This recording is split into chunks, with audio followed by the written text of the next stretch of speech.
Hello, everybody. Happy Friday. Welcome to the You Are Worthy Network. It's so good to be with you guys once again. Before we jump in, if you haven't seen my post from last night or listened to one of my interviews from yesterday, I want to take a second and really show my gratitude first to God and then to all of you because it was 6 months ago yesterday that I officially launched this network and had no idea what I was doing, had no idea what God was going to do with it. Just stepped out on faith, and I'm blown away by what He's done by growing this network to 8,200 people in 6 months. And I'm grateful to each one of you. I know some of you probably don't check it out very often. Others of you, when you can, others of you are devoted to watching many of the interviews. But I thank each one of you because you joined for a reason. I think I know kind of why. There's something in you that longs for a little bit of hope. There's something in you that is attracted to you are worthy because maybe you haven't been treated that way. Maybe you haven't even treated yourself that way. I know that strikes a nerve with me. I know that's why I launched it. Because in my mindset work the last 18 months, lack of worth kept coming up. And I got tired of buying the lie. And so I want to encourage each one of you. You're worthy. You're worthy right here today, no matter what you've been through, no matter what you've endured. And I say that with a lot of compassion and empathy, actually. I'm sorry for whatever you went through that was heavy. But you're worthy today. You were worthy then when you went through it, actually. And whatever you're praying for now, whatever you're striving for now, you don't suddenly become worthy when you achieve it. You're worthy right now as you work for it, or wait for it, or both. So be encouraged by that. I'm just grateful that in some teeny way that I get to spread a message of hope and of self-worth. So that's my spill today. But I'm excited to bring you another wonderful guest. Amber is I'm trying to think how to describe her. Probably should get to the bio, but Amber is making a difference big time. Amber has a heart to give back. She's been through a lot, like most of us, right? And I think you're going to find her very sincere, very warm, and the real deal. And by the time we're done in 40, 45 minutes or so, I think we're going to discover a lot more about her. So, enough of me trying to set that up. Let's read her bio. Amber Larkins is a mental health advocate, storyteller, and visionary entrepreneur committed to helping individuals move beyond trauma and into deep embodied transformation. Through her work, she empowers people to reclaim their identity, restore their voice, and rise into lives rooted in healing, purpose, and resilience. She is the founder of Empowerography, an AI driven marketing and content agency that builds high impact visuals, intelligent systems, and authority based strategies for purpose driven brands.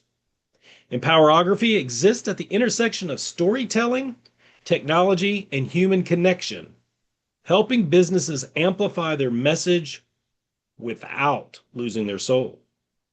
Amber is also the creator and host of the Through the Trauma podcast, a powerful platform dedicated to honest conversations around trauma, healing, and post traumatic growth. Through interviews with trauma specialists, healers, and individuals who have transformed pain into purpose, the podcast serves as a catalyst for hope, courage, and lasting change. At the core of everything Amber builds is one mission: to turn pain into power, stories into movements, and healing into impact. Love, love, love what you're doing, Amber. Welcome to the You Are Worthy Network. Hello, I'm so glad to be here. Thanks for having me, Steve. Of course, of course. So, you heard me giving praise to God for what he's done with my network, and it truly is humbling for sure. One of the many blessings is meeting people like yourself, and that reach is expanding. I've got an interview scheduled with a coach in France in a couple of weeks, and I'm meeting people in Australia. There's people watching here from many different countries, and so I don't ever want to presume, even though most of the interviews are done in the States. But tell us where you're coming from today. So I'm right outside of Nashville, Tennessee. Yep, and of course Nashville's a hot spot location now, a big destination. I lived in Nashville for almost 30 years. I still call it home, even though I live west in the state now. But you've been in Tennessee a good part of your life. Is that correct? Pretty much born and raised here, with the exception of a couple of years of venturing out to California. I lived there, and I lived in Atlanta a little while. Okay. Okay. Tennessee's changed a lot in the last several years. Would you agree?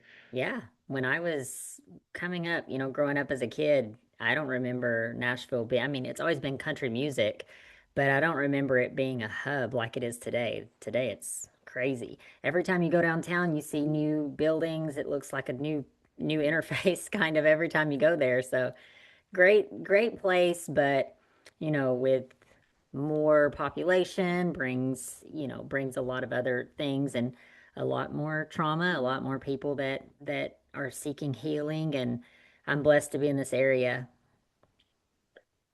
Yeah, I remember a couple of years ago I had to attend an event in downtown Nashville. It was like 4 or 5 blocks away from where I used to work 30 years ago.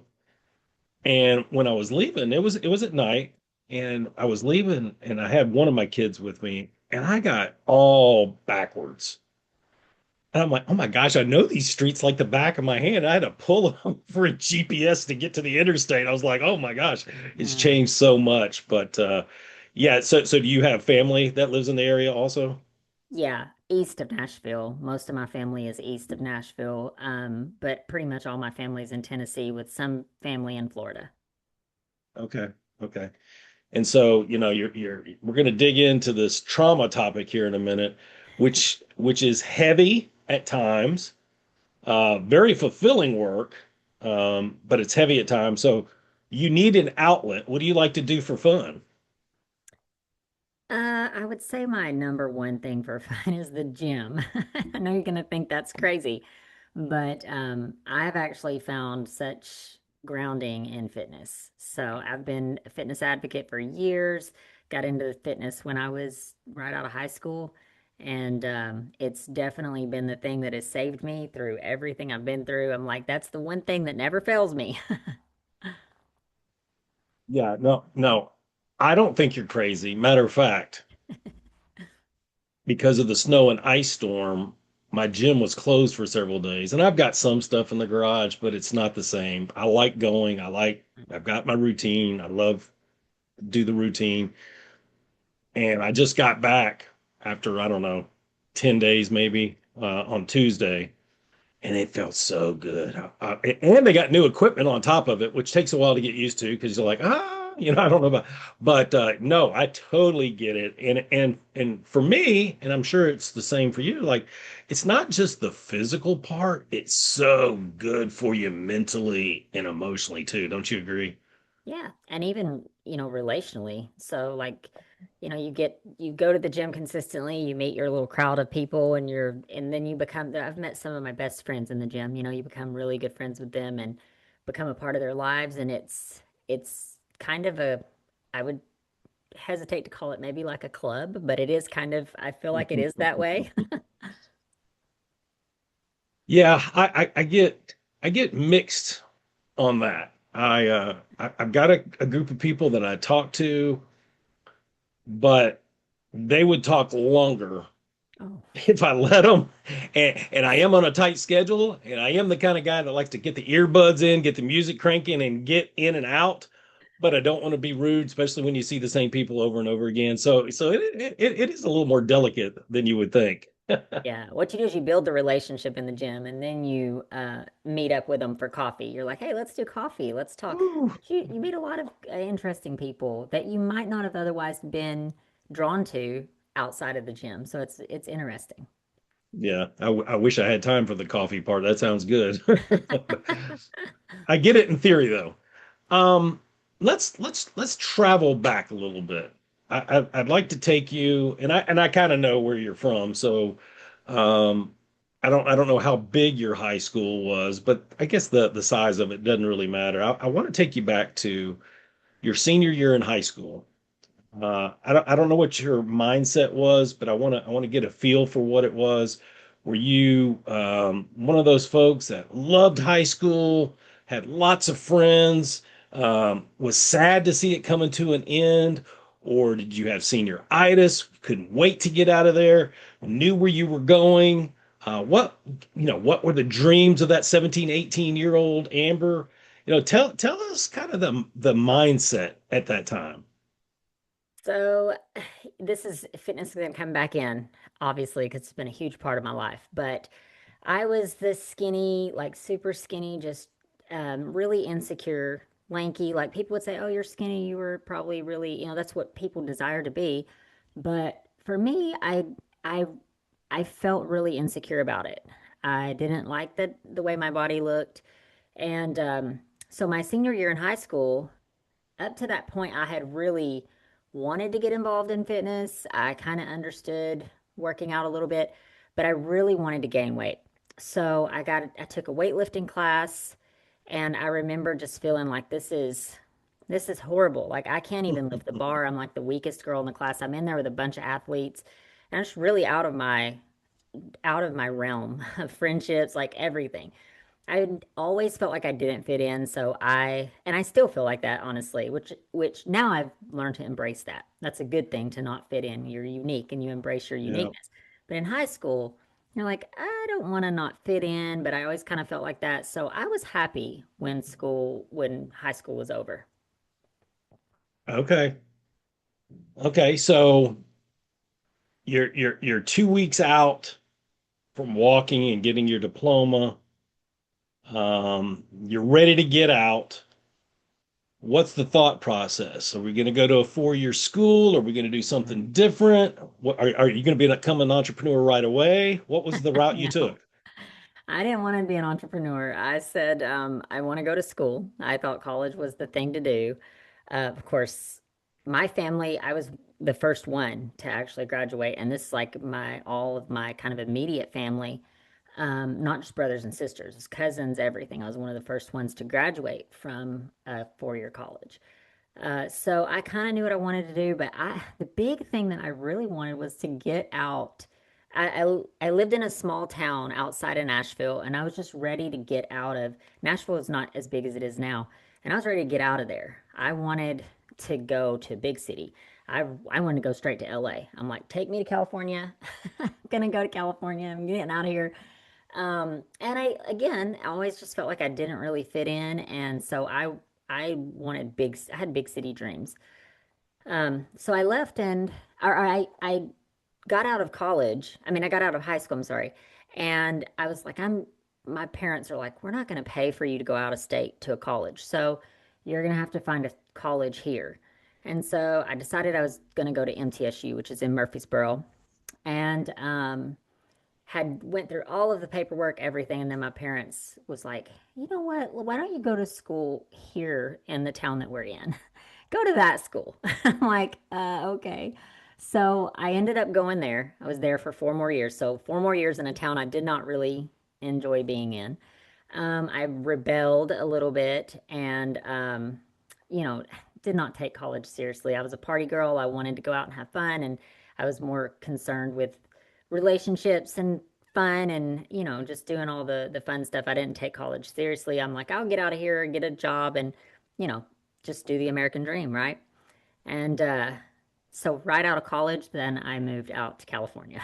I said, now I've done it. I've fulfilled all my purpose here. My parents served the 4 years and they served in college, but I felt like it was prison because I lived in a small town and I was ready to get out of there. So moved out to LA and got really heavy into the whole bodybuilding scene out there. And yeah, that's kind of the background.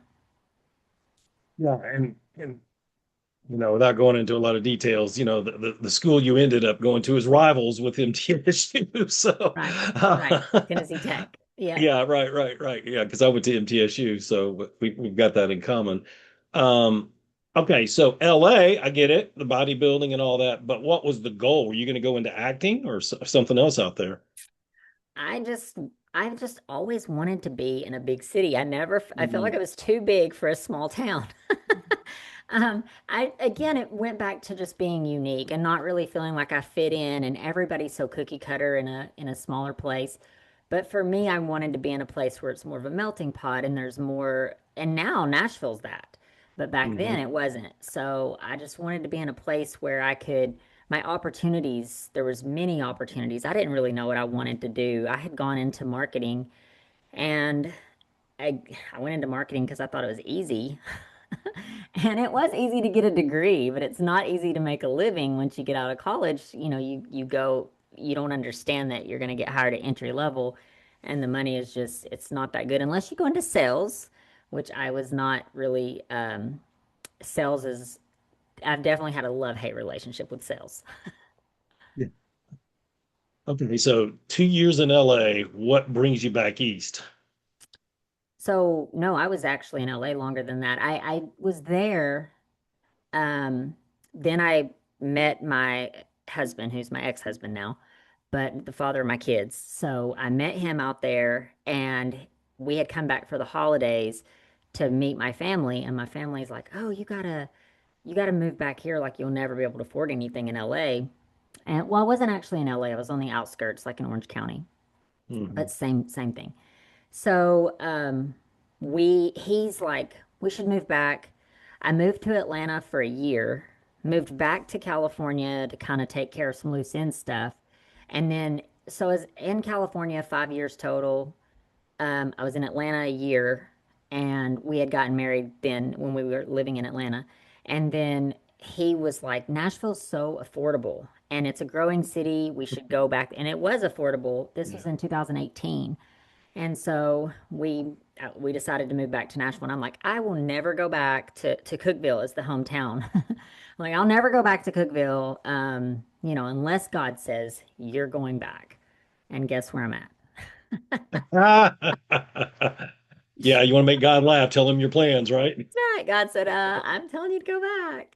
So, yeah, full circle. Yeah, well, we left, we lived south of Nashville until 2013 when we went into the ministry full time. And the market was starting to change then, but 18, I would assume it was starting to get pretty expensive. And now, of course, it's just crazy, Nashville and surrounding area. But okay, so I'm interested, like, you're so involved with the trauma piece. Um, my experience, and I've got some experience with that as well, but my experience is most people don't just select that. They go through some things themselves. How did you get into the trauma space? So, when I got married, my ex-husband led me to the Lord. He's the one that I grew up in church, but I was not uh, what you would call like a devout Christian. I just, identified as a Christian, but I wasn't really like I didn't really know God. And so when I we got married, he kind of put it in my head like, hey, I don't know if you should be on stage competing, doing all the fitness stuff. You're in these little bitty bikinis, like showing your body. And I'm sure some of that was selfish and some of it was true. I mean, I don't know. I started feeling conviction about it. So I'm like, I'm not for me, and no judgment on people because I'm still heavy in the fitness industry, and God has a different path for everybody, right? So I quit competing, but I never lost that like love for the sport. And so a couple years after we were married, I said, I had got a camera because we had had my son. And I said, I want to get a camera so I can take pictures of him like a professional camera. So I got a camera for Christmas and started taking pictures of him. I knew absolutely nothing what I was doing. And I'm like, it'd be really fun to take pictures of competitors. That would kind of put me back into this fitness space, which I'd missed dearly. And so I started working with competitors. And my business just grew. I mean, it kind of, I didn't put a lot into it. I just was doing it on the side. But trainers would tell their their customers, their clients, and then word just spread. So I kind of become known as like a fitness uh, photographer, and I was a little bit unique because at that time there wasn't a lot of women photographers. So a lot of women felt comfortable with me, meeting with me, photographing with me, and I started noticing though to grow like social media. This is back like when social media like it was a lot easier to grow your social media back then. And I started noticing though a lot of photographers was putting over sexualized things. They were they're they were photographing these over sexualized images, and I didn't want to do that.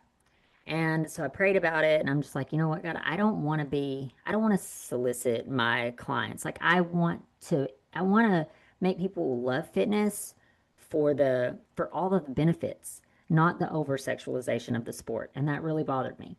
So I prayed about it, and it wasn't a black and white. It wasn't like God said one day, hey, get into trauma, but it was like one step in front of the other. He started showing me, bringing me people that had stories, and they would open up to me. And I do think that's a gift that I have. Like I'm an empath, and so a lot of people would just start sharing with me, hey, Amber, I've been through this. I've been through addiction. Fitness helped me heal from addiction. Fitness helped me heal from an abusive relationship. It was like all of these things. And I would get to sit with these people and get to know them. And I just started to realize a lot of people have been through a lot of things. And I wanted to start photographing like trauma to make a slight shift from fitness into like trauma, like the empowerment side of trauma, the overcoming side, like photographing these overcomers. And that led me into then creating my podcast to promote these photo shoots. But I had no idea that God was like, that's kind of how he got me there. But that is not, the podcast has evolved and kind of taken its own evolution into something else, entirely, which is way bigger than I could have ever seen back then. So help me with the timing. So it all kind of came together, converged at once, the podcast, the photography, and then there's Empowerography, right? Yeah, no, so I told you wrong. I said we moved back to Nashville in 2018. That was wrong. Um, I I don't know even know where I got that from. My son was born in 2013. No, 2011. Jeez, my daughter was born in 13.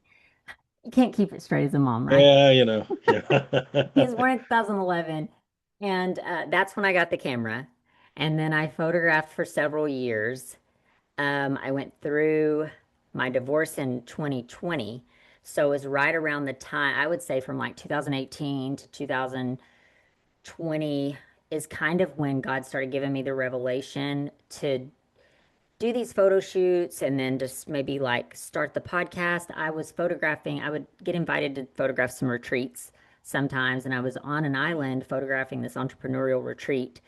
And one of the speakers kind of spoke into my life, and she said, I don't know what it is that you're doing, but whatever you're doing, God is telling me that's the thing you need to work on.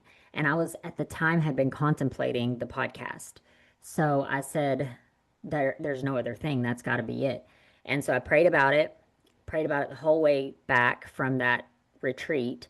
And when I got back, I just kind of reached out to several people, putting the word out there, hoping that someone could give me guidance. Because, like you, I had no idea what I was doing. I was like, I don't even know how to start a podcast? What do I need? What equipment do I need? I didn't know anything. I just knew that it would be a good thing to do to promote these photo shoots.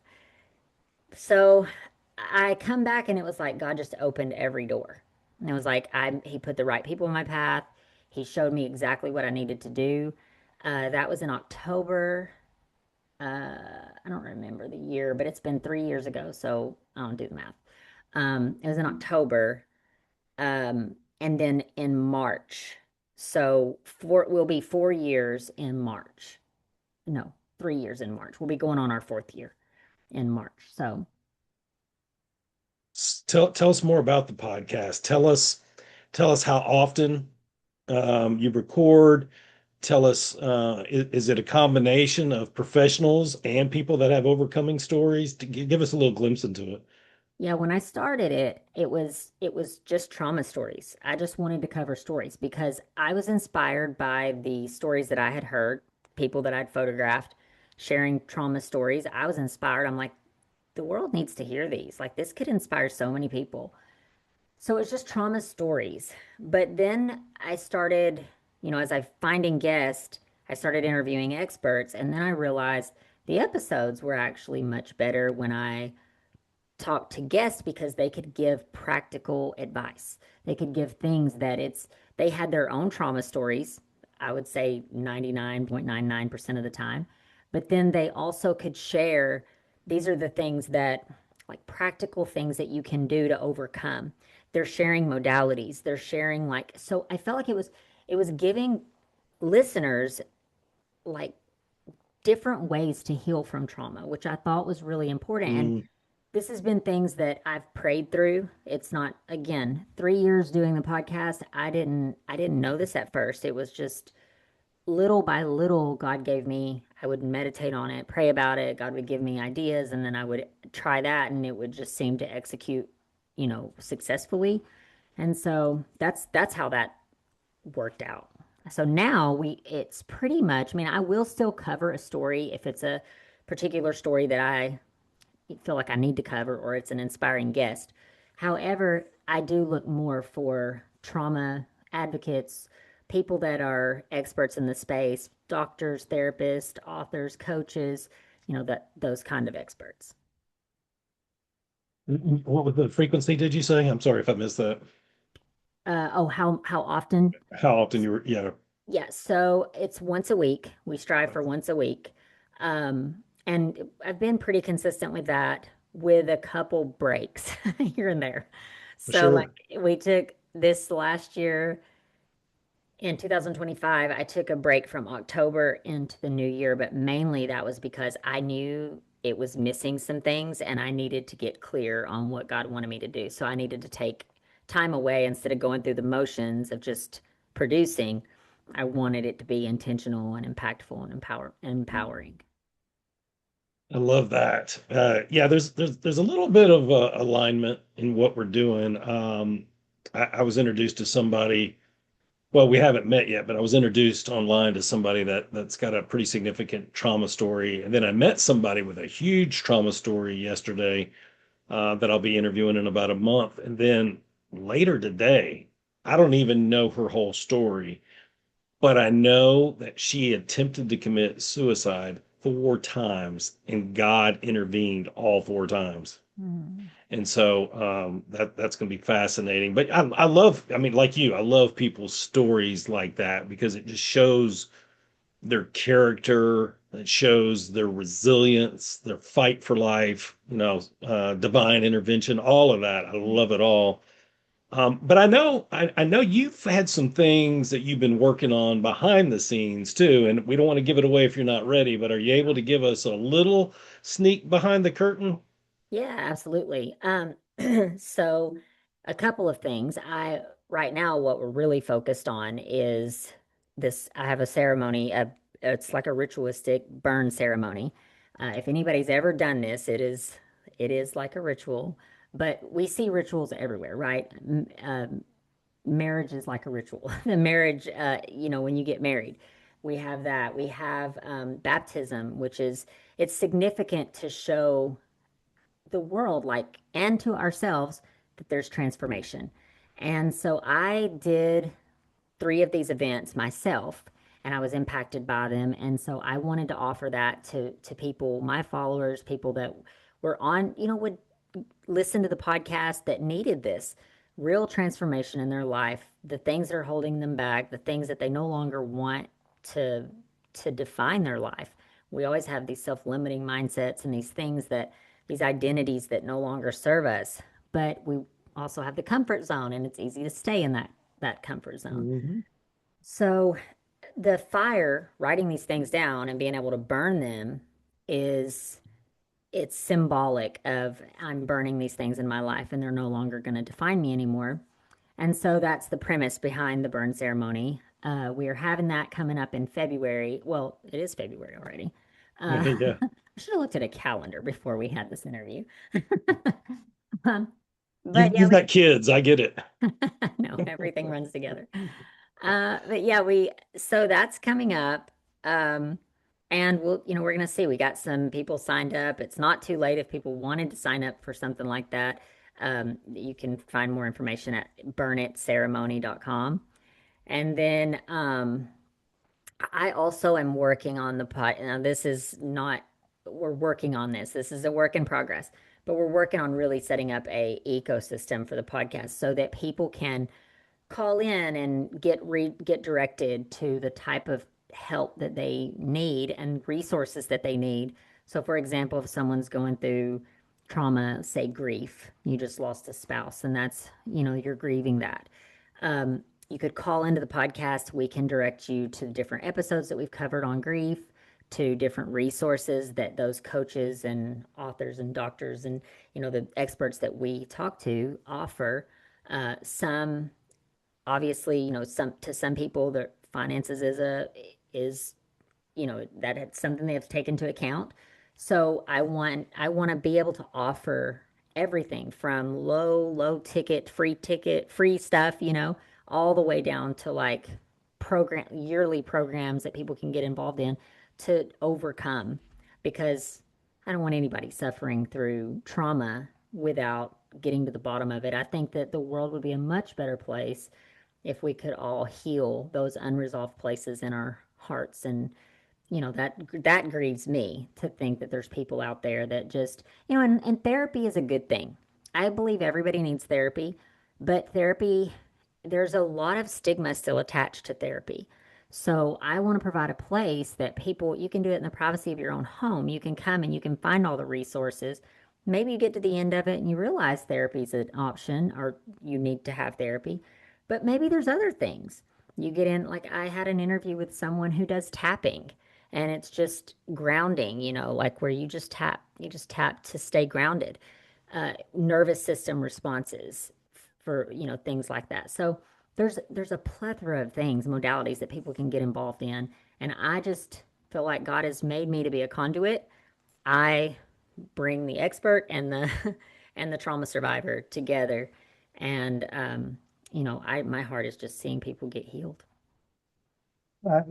There's a couple of thoughts that I have there. I mean, it does. It says a lot about your character that people were coming to you and sharing some of their darkest secrets and most vulnerable hurts with you, and you seem to attract those kind of people. And when I say those kind of people, I mean that in the most positive way. I mean, we all we you don't get to escape planet Earth without being wounded. It just doesn't happen. That's right.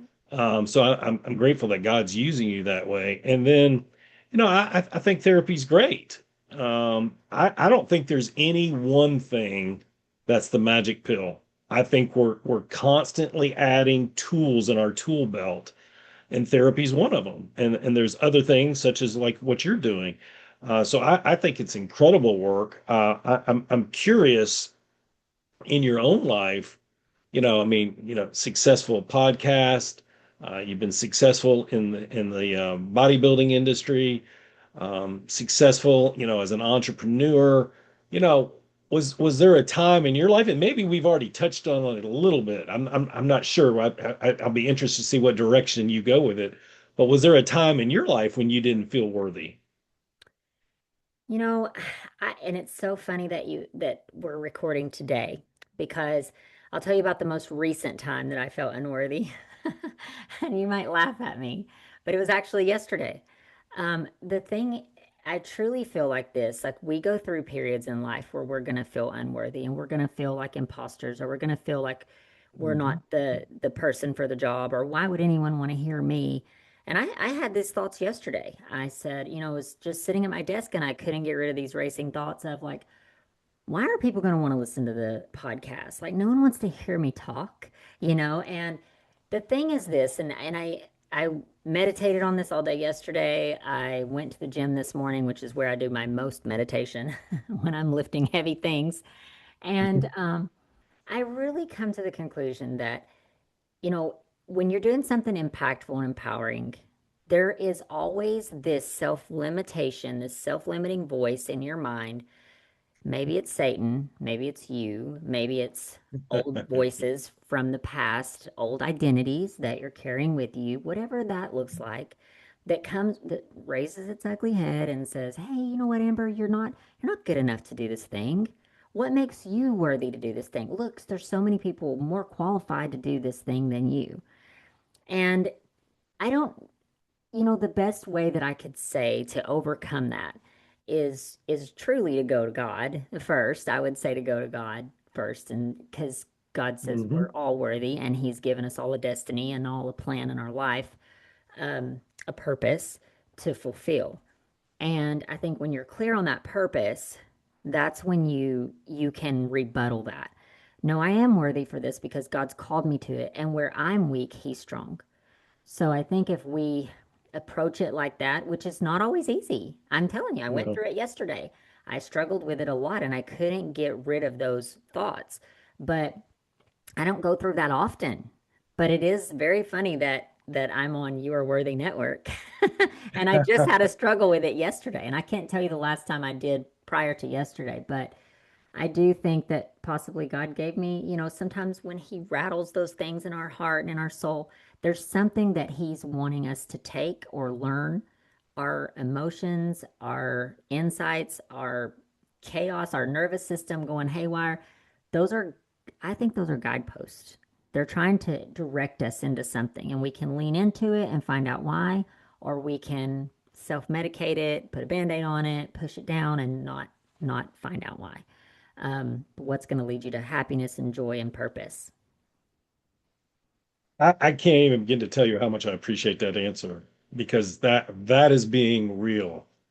And there's no right or wrong answer. It's your answer, right? But I love the realness of that you were struggling with it yesterday. And I'll jump in here with you. I actually was struggling with it before we went live today. And I'll even tell you why. I got a lot of things, and we all do. We all have a lot of things going on. I got a situation in another state with family that's really intense. We're having to travel a little bit next week to get involved with it. Got a lot of different projects that are exciting, but some of them are a little heavy. I'm a part of a new collaboration team, and it's going to be exciting the things that we do. We've got 3 summits planned this year. We've got master classes. We've got a cruise retreat at the end of it all. But like it's all coming at me. We need videos for this. We need marketing for this. And it's becoming a lot. And then the person that's in charge of the collaboration group sending out things that I've never used technology wise. and, and it's crazy, but like I started feeling not worthy of being in that group because oh yeah, everybody's probably already used this and like the back of their hand and it's easy and I can't get it to open and I can't get the password set up and it's not letting me in and you just kind of want to walk. Can't I just teach?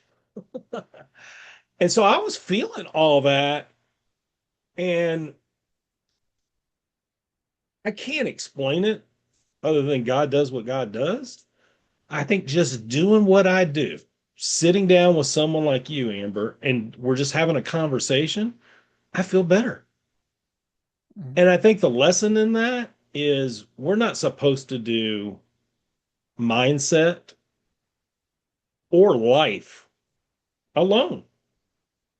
We all need somebody to process with. We just happen to be doing it live right now, but it's good to do these things in community. Healing takes place in community. I know you agree with that, right? Yeah. And I'll say this as well. When you're doing what you are purposed to do, what you're destined to do, and what God's called you to do, there's not only joy that you find in that, but life is a journey and we're human and we're imperfect beings until we, graduate from this life into the next, right? But it's those I just believe that when we're working in our purpose, God is going to show us things along that journey that's going to inspire us and encourage Yeah, us. That's why I would encourage anyone that's listening, go find your purpose, discover it, like run after that thing with all your might and figure out what it is God wants you to do in this life. And then run after that with wholeheartedly with everything you have, because that's the thing that is going to fulfill you, but that's the thing that's also going to grow you. that's right. That's right. And you have to trust that God has a purpose for your life. He's given you specific talents and he's going to put things on your heart to go after. I had somebody tell me a long, long time ago when I was praying about the full time ministry, and it was taking forever. And, or at least I thought it was taking forever, just my impatience. And a friend of mine, a dear brother in Christ at the time, told me, he said, did you ever think that if God put it there, now that's a whole nother conversation, right? Is it from us? Is it from God? But if God put it there, he wants it more than you do. Mm-hmm. And like it just changed my whole perspective. Like, if it's from God, it's going to happen because he wants it. He ordained it. So Mm-hmm. such good thoughts.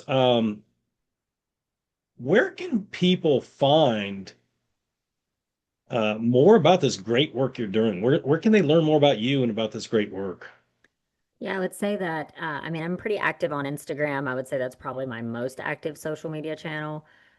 Personally, you can find out a lot about me on my personal Instagram, which is the underscore Amber underscore Larkins. Then I also have my podcast Instagram, which is Through the Trauma podcast that's on Instagram.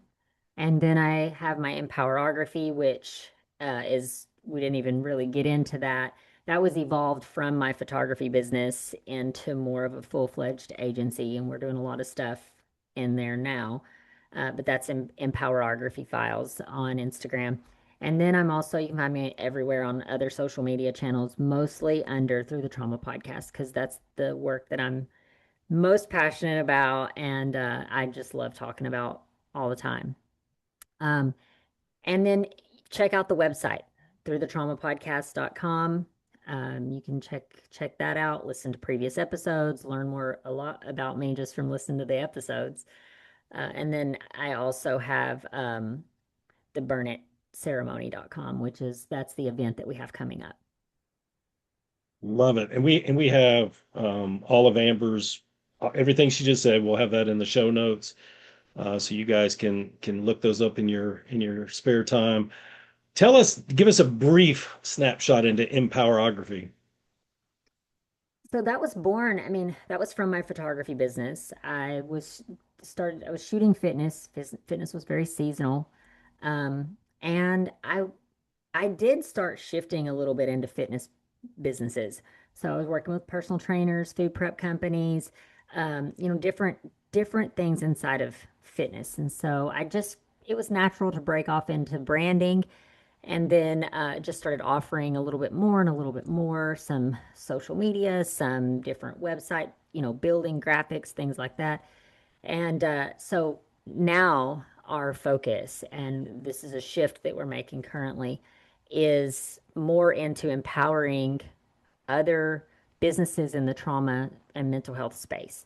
So my goal is to create assets, more content, more assets, help them get more notoriety, more interaction, help them get their passion out there. I'm one person, I can only, promote one thing at a time, but if I can Yeah. help other businesses, that's my heart behind that, and it all feeds right into the trauma and the passion that I have for helping people overcome trauma. I love it. Love everything you're doing. I don't know where I don't know where you're having time for to be a mom, but I know that's a priority. We didn't even get into that a whole lot, but um, I'm curious. I'm sure you've been asked this before. Is there a book that's burning deep inside you somewhere? Um, I would love to. I have a vision for a book, but it's probably not what you think. It's not a biography or anything like that. I don't. I used to like the spotlight, but I don't want the spotlight on me really now. Um, but the book that I have a vision for would be to cover trauma to triumph stories. So cover some of these experts, get them into a book where you're able to connect with them, able to read their stories, see how they triumphed, be inspired by that, be connected to them and what they're doing, and then be able to put these books like a coffee table book, beautiful photography, beautiful trauma to triumph visuals that tell the story, and then put these out anywhere, mental health offices, doctors' offices, med spas, wherever books, people pick up a book and look at it, instead of looking at a magazine, they're reading through stories of triumph. Number one, I'm not surprised. Number two, that's actually what I was thinking. I was thinking that if you were to do a book, it'd be similar to what you just described. So I'm not surprised at all. And I'm gonna nudge you about that occasionally because the world needs that. And that's my first book is nothing like that. But I had a coach that once in a while would nudge me. And he nudged me in a coaching session once as we were getting started. I said, I'm not paying you to talk about the book today. I'd known him a long time. I could talk to him like that. But I got off that call and it bothered me. And I wrote that book in 3 weeks. Now, I had a lot to learn about editing and just distribution and all that. But I'm going to nudge you just once in a while because the spirit works that way sometimes. So Right. the world needs that. So that's awesome. Any last words of encouragement you want to leave our viewers with? And I would just say, it goes back to purpose, following your purpose, learning what that is. There are different ways, obviously, that you can dive into purpose and learn about it. Um, there's coaching programs, that you can buy into out there online. Some are really expensive, but some are really cheap. Hmm. Go on YouTube, learn from YouTube University. Follow me. I talk a lot about purpose, but that's not a plug. That's not a shameless plug to go follow me. But you can if you want. Um, However, I would definitely encourage people because once it's like having a map.